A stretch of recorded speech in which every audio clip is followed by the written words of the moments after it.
Hello, everyone. Welcome back to Austin Beat Media. I'm here with the filmmaking team behind Bliss, which is premiering at Sundance Friday, January 19th at 4:15, and then it has a second screening Thursday, January 25th at 12 p.m., both at the headquarters, right? At the Yarrow. But welcome. Thanks so much for taking your early morning to talk with me. Thank you. I'm on the East Coast, Austin, so it's Oh, it's midday for me. It's okay. easy. Yeah. I've been keeping an eye on that because Letterbox said they'd be posting their year in review mid-morning, and I'm like, come on, it's noon in New York. But jokes aside, I am really waiting for that. But how would you describe Bliss? Because I know I could just read all off the log line. But yeah, how would you all describe Bliss? I think it's a Yeah, Clint, go ahead. Because I've been failing at describing it all morning. So go ahead. You have. I'll just lead off and say I think it's a story of redemption. Oh, can I tell you what the story is about real quick? Huh? About a drug addict guy and his girlfriend, and he buries the body, but he's an ex-con, so he's afraid that if he has this dead body, he's going to get in trouble. So he buries it in the desert, and then his girlfriend's sister shows up and says, "Where's my sister?" And then drama ensues. I think that's a great way of describing it. Yeah, Farrell, I love that. Yeah, I think that's a great way of describing it. And also some backstory. I believe this is a sequel to Virgil Bliss from 20 years ago, if I'm not mistaken. That's correct. Yeah, it picks the story up 20 years, I guess a little over 20 years after we leave Virgil Bliss, the titular character, in a Brooklyn apartment where he's just basically undone all of the good things he's been trying to do, like to live a straight life, not committing crime, not doing drugs and drinking and being violent. And he does all of those in one day. And we leave him his first drink. We pick up the story on the other side of the country. He's a fugitive living off the grid in the desert canyons north of LA. We wrote the screenplay together, and we really had to try and imagine what the backstory, what has ensued over the course of these 2 decades that has led him to this place. Is there anything you can... Oh, go ahead.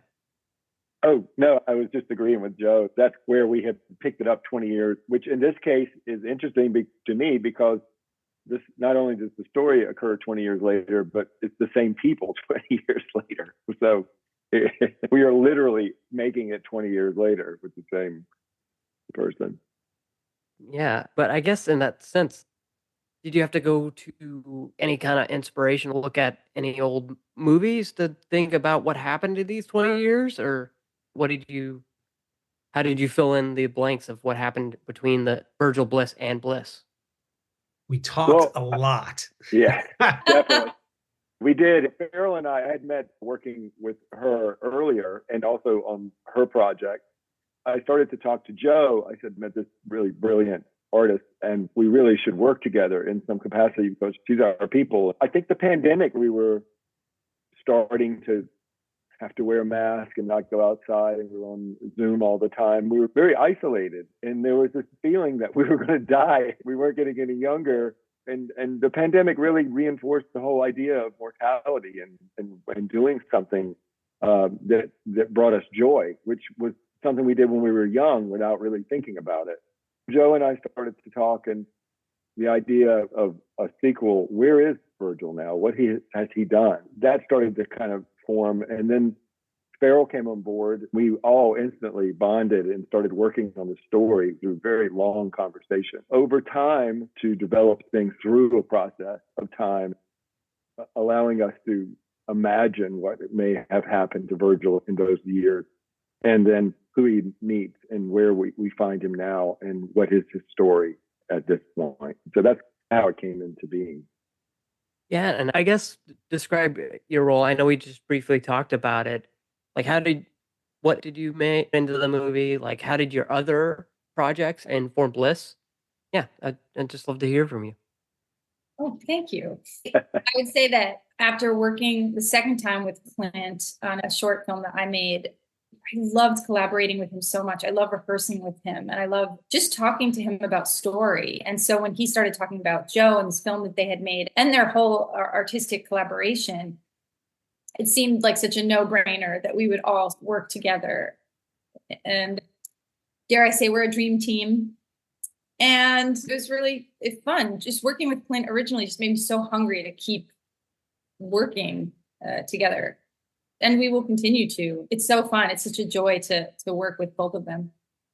Can I jump in, Austin, and something that just popped into my head that I had completely forgotten about when you asked Farrell what she had maybe brought to the process. And I just remembered, Farrell, very early on, you had asked me if I'd seen this movie, Silent Light. Oh, I love it. That's right.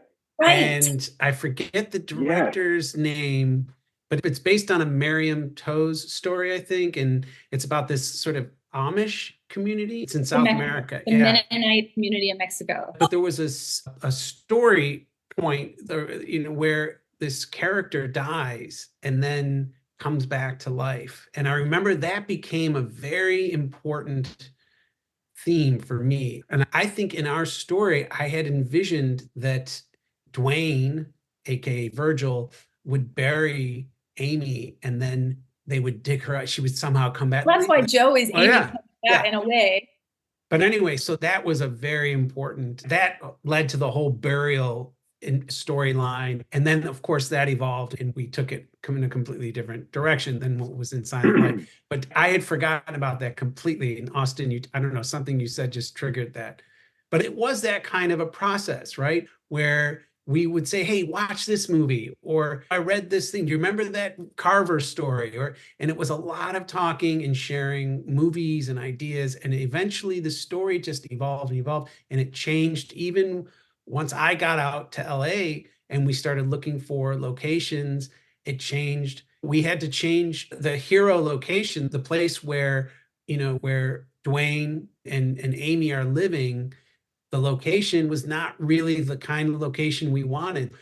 So we had to change the story so that it worked for this location. They weren't quite as down and dirty as we had maybe initially. They weren't living on the floor out in the desert. They were people who had maybe normal, or at least Amy had a pretty normal life that sort of went off the rails. And then she meets Dwayne and they're just getting by, and I like that story better. So it was this constant evolution and constant talking and sharing of ideas and inspirations. So it's really how it came about. Yeah, thank you for interjecting. I'll make sure to put, what was it? Silent Light. And Silent Light.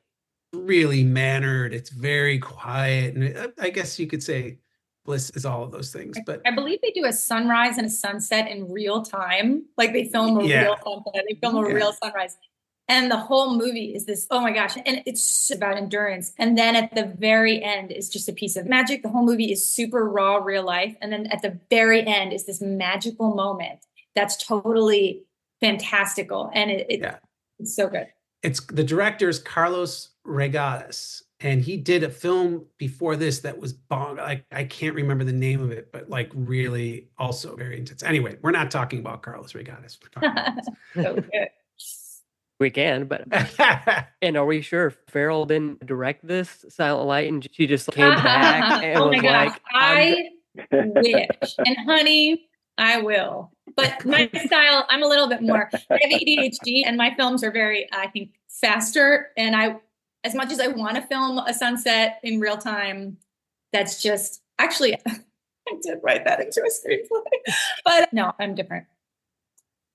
I'm also ADHD, so check out Rainbow Bridge. I also did an interview of that, a very ADHD-driven short. It's like 15, 13 minutes, something like that. It's real short and it balls to the wall crazy. Oh my gosh, I can't wait to see it. Awesome. Yeah, like we probably spent like half the interview talking about DVD menus. And I'm not kidding either. Yeah, it's dangerous. It is dangerous because I got off on a tangent about like Buzz Lightyear and Lilo and Stitch, how their DVD menus were great. And they have like a pet in there that does a dance routine. And I'm like, oh, you should make that like a screensaver for the physical release. just like almost like the DVD screensaver. Right. But getting back on topic, something that interested me when I was looking at the press release is there was a specific term, incidental cinema, that was used in the press release, which I thought was interesting. So, first of all, which one of you coined that phrase, and how would you describe that philosophy? And then, an offshoot, it is like a three-parter. I apologize. Like, maybe we can veer off into artistic expression. Most anticipated 2024 lists are coming out, and I feel like it's a lot of franchise stuff and not a lot of indie movies that are being that are on those lists. Whichever of those three questions you want to answer, go ahead. Anyone. I'll get started. So incidental cinema, the idea behind it, it was either going to be called incidental films or punk films, like the idea of the same ethos behind punk. The idea of not getting hung up on maybe the trappings of what a mainstream film would look like and just going out, taking what you have and going out and doing it. And at the time, this was in 2006, and it was like a revolution in filmmaking technology. We made Virgil Bliss, the prequel to Bliss. That was the first phase of that, where you could make a film on mini DV and it could go to a festival and it could go into theater. That was unheard of before, just a year or two before that. In 2006, the technology was advancing. Like, it was such a steep incline. Like, when HD came around, you could buy yourself a camera that looked as good as anything being made in Hollywood. It occurred to me, though, that people were taking that technology, and the filmmakers that I knew and respected, they were still telling the stories that might get them to Hollywood, might be a stepping stone. They weren't just telling the story they wanted to tell or being bold or taking a chance. And I had come across this great book that was edited by Godfrey Cheshire, the film critic, called Lessons with Kiarostami. And it's just musings on film and teachings by the Iranian filmmaker Abbas Kiarostami. And he had this line where we need to be making films are like scraps of paper that if we don't really like how it turns out, you just tear it up and throw it away, and you do another one.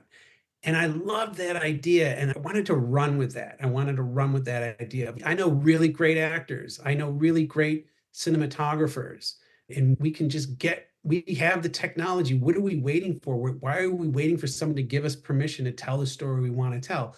So that's the whole sort of ethos behind incidental films. And then there was a second part, Austin, that I feel like I didn't get to. Yeah, I guess the second part that kind of branches off of that is a lot of most anticipated lists were coming out for the year. And I keep reading all of these, and indie movies don't pop up on those. Yeah. And I don't use indie as a derogatory. I just mean it was all like franchise features. Yeah. And I was just like, can't we indies on the most anticipated? So my question was like, basically, we're in the throes of award season and things like that, where things aren't really being viewed on artistic merit, but rather their awards chances.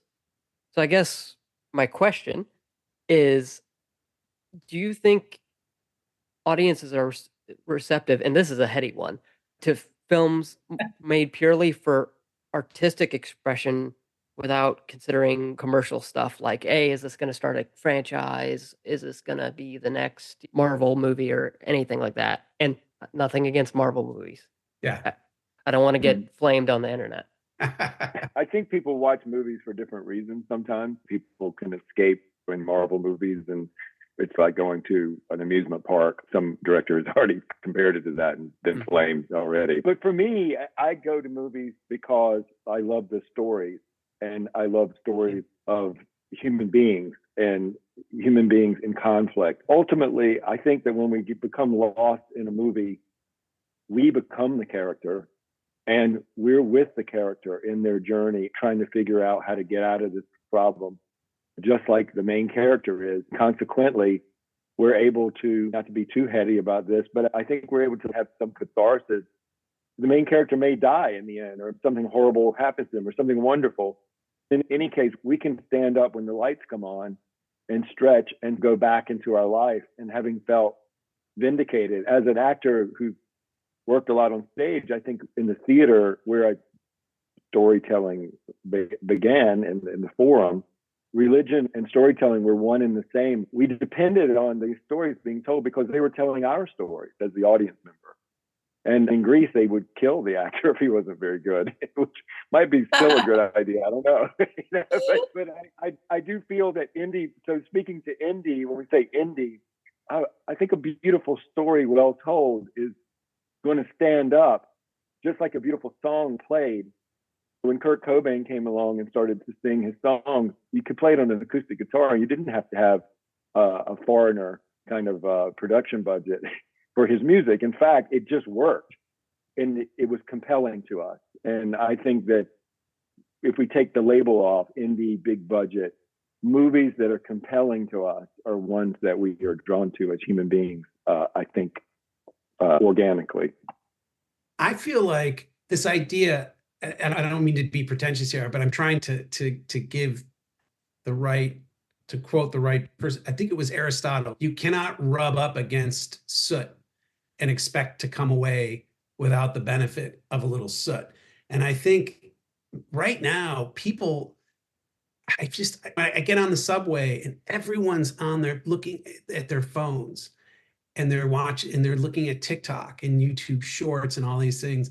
And I just think that's where people are right now. I don't sit around worrying about it, but in moments of contemplation, I wonder if maybe as a civilization, we're moving away from this form, this hour and a half to 2 hour form of storytelling, where, you know, people no longer have the desire for that kind of story. If all you're watching are 20 to 30-second clips of something, or TV shows that are essentially filler leading to cliffhanger, like that's how your brain works. Those are the kinds of stories that you are drawn to. And so when you get hit with a 2-hour film that has that classic, that arc that isn't the quick, like all these cliffhangers, maybe we lose the appetite for that. So I don't know. I feel like that's a kind of a downer observation. I think that's maybe that's true, but that's super cynical. I think films are human. There's something that, and maybe not everybody can sit through a 2-hour movie, but that feels so, there will always be people that fall into story and are attracted to story, whether it's Marvel story or The Holdovers. People will always want to go see a movie. We just are, for all time, human beings need story to understand themselves. And TikTok isn't showing us ourselves maybe in that way. There's always room for cinema. Carol Amadeus. Yeah, it's always the like, what are your 4 favorite films? But yeah, it's just interesting. And I recommend Slamdance. It's really cheap. It's probably one of the cheapest festivals out there. I think it's under $10 to get access to the entire festival. Whereas Tribeca, I think I paid like $150 for a virtual pass or something like that. Oh my God. Yeah. I ran out of the press library time, so I was like, oh, I'll just get the at-home pass so I can have the extra like week or two of movies and shorts, and some TV shows I think were on there. But I recommend people at least check out Slamdance 2024, even if you just go to the shorts. Everything, I think, almost everything is on that Slamdance channel. They've even got an Apple TV app if you've got one of those. They've got apps. I'm sure they have an app for every device. It's real easy to set up, and I recommend people go check out Bliss at Slamdance, because speaking of the Slamdance channel, you can watch this online beginning January 22nd, and I believe it lasts through the 25th. So if you don't have the budget to go to Park City, you can just watch it from home, pop some popcorn. If that's your snack of choice, I know mine is gummy bears, but like the good kind. What's your favorite color gummy bear? Ooh, Favorite flavor? The red ones. Those are the best because they stay freshest the longest. Because if you go to a movie theater, they just leave them out and then they're all like stale. But yeah, I have a regular supply of gummy bears in the pantry behind me.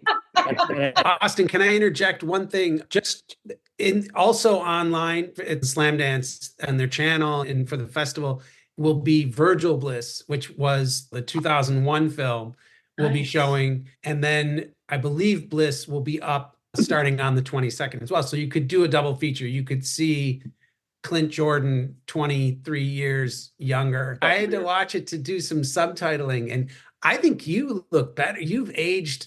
You look better now than you did back then, for Well, sure. thank you, Joe. Yeah, Oh, it's a double feature then. Yeah. A lot of Um, gummy bears. Yeah, that's just I gotta go to Buc-ee's, get like a whole pound of gummy bears.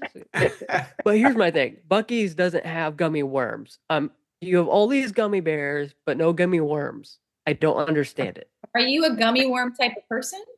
Occasionally, if I need to break it up, if I'm getting tired of gummy bears, I either have to go to gummy worms or Butterfinger bites or dots. Have you ever done something called hot tamales? I have. That's my They- favorite.